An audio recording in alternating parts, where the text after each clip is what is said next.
आज जिल्हा परिषद हायस्कूल वरठी येथे राणी लक्ष्मीबाई आत्मरक्षा प्रशिक्षण आयोजित केले. मी आर्ट ऑफ लिव्हिंग या एनजीओ मार्फत आपल्याकडे आलेली आहे. राणी लक्ष्मीबाई आत्मरक्षा प्रशिक्षण तुम्हाला देण्यात येणार. मग आपल्या मनाची बुद्धीची शुद्धता कशी काय करणार, त्याची सफाई कशी करणार,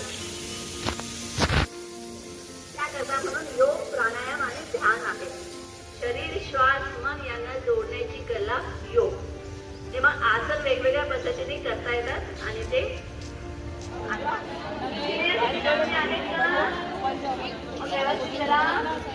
चेहरे पे स्माइल, चेहरे पे स्माइल, पाठीचा कणा सरळ,